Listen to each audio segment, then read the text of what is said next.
Jealousy अगर आपके अंदर है तो आप सक्सेसफुल कैसे होगे? फॉर एग्जाम्पल, आप फैशन डिजाइनिंग कर रहे हो, कोई और है आपके साथ में, वो फैशन डिजाइनिंग कर रही है, आप दोनों ने साथ साथ में काम करना शुरू किया, 2 साल बाद वो पता नहीं कहाँ का कहाँ पहुँच गया या पहुँच गई, आप वहीं के वहीं हो, आप उसमें फेल हो गए, वो सक्सेसफुल हो गया। हम क्या करेंगे?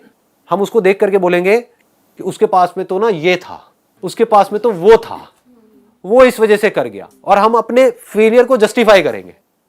जबकि करना क्या है? इसका उल्टा करना है कि वो सक्सेसफुल हुआ है या हुई है तो जरूर उसको कुछ ऐसा पता है, जरूर वो कुछ ऐसा जानता है जो मैं नहीं जानती, जरूर उसने कुछ ना कुछ ऐसा किया है जो मैंने नहीं किया है। तो वो कैसे पता चलेगा कि उसने क्या किया है? बड़े आराम से पता लगेगा। एक्चुअली ऐसा हुआ कि मैं एमटेक कर रही हूँ, मेरी ड्रीम कंपनी थी जिसमें मेरे को जॉब करनी थी, मैं 4 राउंड उसके क्लियर कर रही हूँ, लास्ट राउंड में मैं रह गई और मेरी फ्रेंड का हो गया। और ऐसे में पता है सबसे ज्यादा मजा कब आता है? 2 लोग जाते हैं जॉब इंटरव्यू के लिए, एक साथ में मजे मजे के लिए जाते वो कहता है यार मैं अकेला क्या जाऊंगा, जैसे होता है ना लड़कों के साथ में कि अकेला टॉयलेट कहाँ जाऊंगा, चल तू भी साथ में चल ले, साथ में कोई खड़ा हुआ अच्छा लगता है। ऐसे ही हम ले जाते हैं अपने दोस्त को, उसका हो जाता है और हम रह जाते हैं, होता है ऐसी ऐसी चीजें। हाँ, तो अब ऐसे में क्या करें, अपने आप को कैसे समझाएं?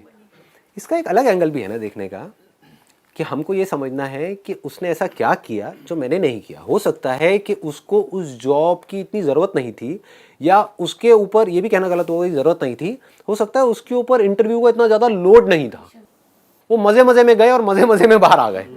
लेकिन आप बहुत ज़्यादा सोच करके जा रहे थे, बहुत ज़्यादा प्रिपेयर होकर के जा रहे थे कि मुझे तो इस इंटरव्यू को क्रैक करना है समझ गए ना? It is just like dancing, life is just like dancing. जैसे बहुत ज्यादा आप सोच सोच करके डांस करोगे तो कैसा होगा वो dance? But if you are dancing like anything, हाँ उसके लिए आपको डांस आना चाहिए, वहां पे सीखना भी जरूरी है, नहीं तो गणपति डांस हो जाएगा इधर उधर हाथ पैर मार रहे होगे। आप समझ गए ना? एजुकेशन की अपनी एक लिमिट है, क्वालिफिकेशन की अपनी एक लिमिट है। डिग्री तो दोनों के हाथ में आ गई, लेकिन अगर उस डिग्री के बाद में आप बहुत सोच सोच करके इंटरव्यू दोगे तो आपके फेल होने के चांसेस बढ़ जाएंगे, क्योंकि अंदर से नॉलेज तो आप दोनों की सेम है।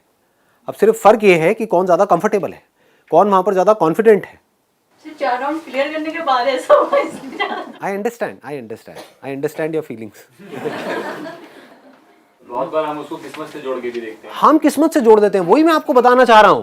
हम क्या करते हैं, हम बार बार अपने फेलियर के एक्सक्यूजेस देते हैं कि मेरा ना इंटरव्यू में इसलिए क्लियर नहीं हुआ क्योंकि ना whatever there could be millions of reasons.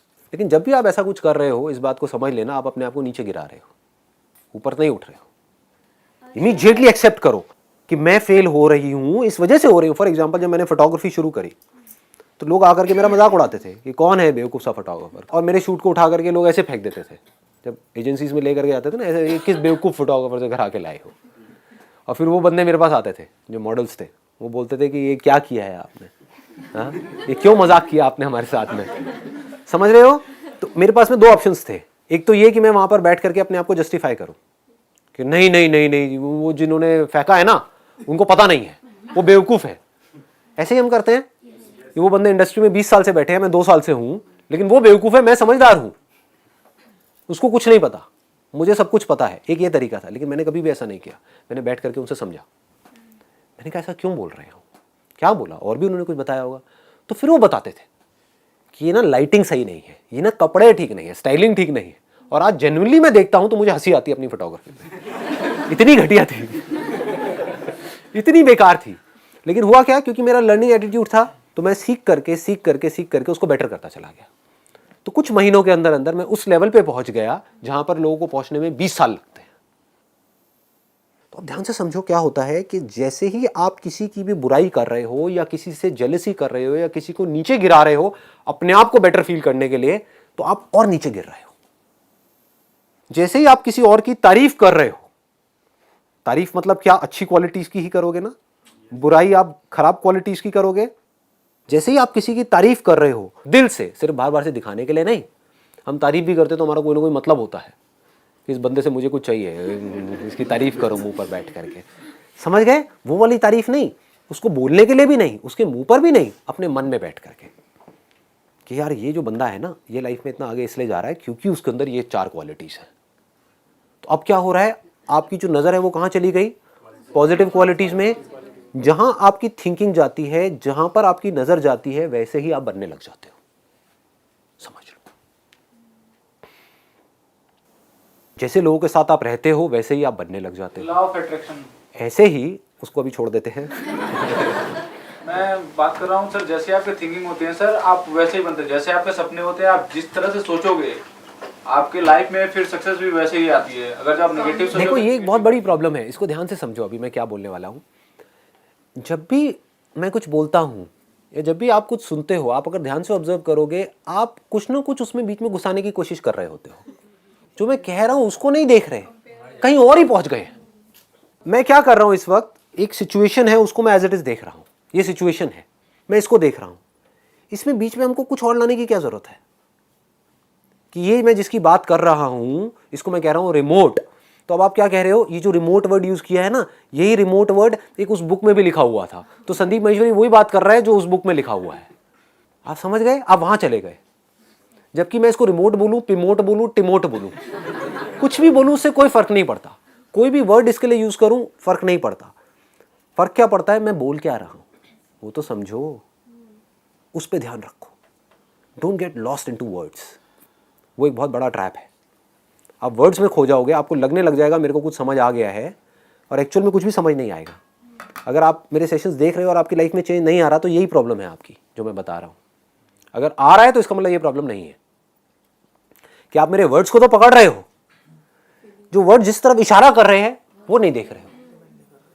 मैं बात कर रहा हूं चांद की, कि वो देखो चांद है वहां पर, वो देखो चांद है, वो देखो चांद है। आप मेरी उंगली को पकड़ के बैठे हो, आप वर्ड को पकड़ के बैठे हो।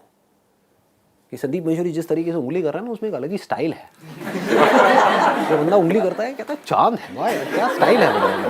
मतलब आपका ध्यान मेरी उंगली की तरफ है, आप समझ गए, चांद की तरफ नहीं है। मैं क्या कह रहा हूँ, चांद को देखो, जिस चांद को देख करके मैं आपसे बात कर रहा हूँ। दूसरे लोग कहाँ उलझे हुए हैं, ये जो चांद वर्ड यूज कर रहे हैं, ये वर्ड ना उस बुक में भी यूज किया गया था, तो लगता है ये वही बात कर रहे हैं जो उस बुक में लिखी हुई है। उस बुक को उठा करके कचरे के डब्बे में डालो ना। Why do you need that book to understand जिसकी मैं बात कर रहा हूँ। अगर उस चांद को आपने देख लिया जिस चांद की मैं बात कर रहा हूँ, तो आप भी वैसे ही फील करोगे जैसा मैं फील कर रहा हूँ। सर लेकिन ये परमानेंट नहीं रहता ना, मतलब आज रहा कल रहा। हाँ, ये एक आदत है। अगर ये आदत बन गई तो ये हमेशा के लिए रहेगा। मतलब होता क्या है कि हमारी जो आदत है वो है वर्ड्स में उलझे रहने की। ध्यान से अपने माइंड को समझना। अगर मैं अभी कुछ देर के लिए यहाँ पे साइलेंस मेंटेन करूंगा तो आपको पता लगेगा माइंड में आप कुछ ना कुछ बोलते रहते हो। वो सब क्या है, वर्ड्स ही तो है ना। वर्ड्स का रियलिटी से क्या कनेक्शन है। वर्ड्स को सिर्फ हमको यूज करना है रियलिटी में कुछ करने के लिए। कि अगर मुझे पानी पीना है तो बोलने से कुछ नहीं होगा कि पानी पीना है, पानी पीना है, पानी पीना है। पानी पीना पड़ेगा बॉटल खोल करके। सिर्फ ये समझो कि मैं बोल क्या रहा हूं, मैं इशारा किस तरफ कर रहा हूं। कि जब भी आप किसी और की बुराई देखते हो तो आप खुद बुरे बन रहे हो। हम वही देखते हैं जो हम हैं। ये बात पकड़ में आ रही है? हाँ, अंदर से किसी के अंदर बहुत सारी कमियां होंगी तो उसको दूसरे के अंदर सिर्फ कमियां ही नजर आएगी। अंदर से कोई बहुत खुश होगा तो उसको दूसरों के अंदर की खुशी नजर आएगी। हर इंसान में अच्छाई भी है और बुराई भी है। हर सिचुएशन में कुछ अच्छा भी है, कुछ बुरा भी है। चॉइस हमारे हाथ में है कि हम क्या देखते हैं।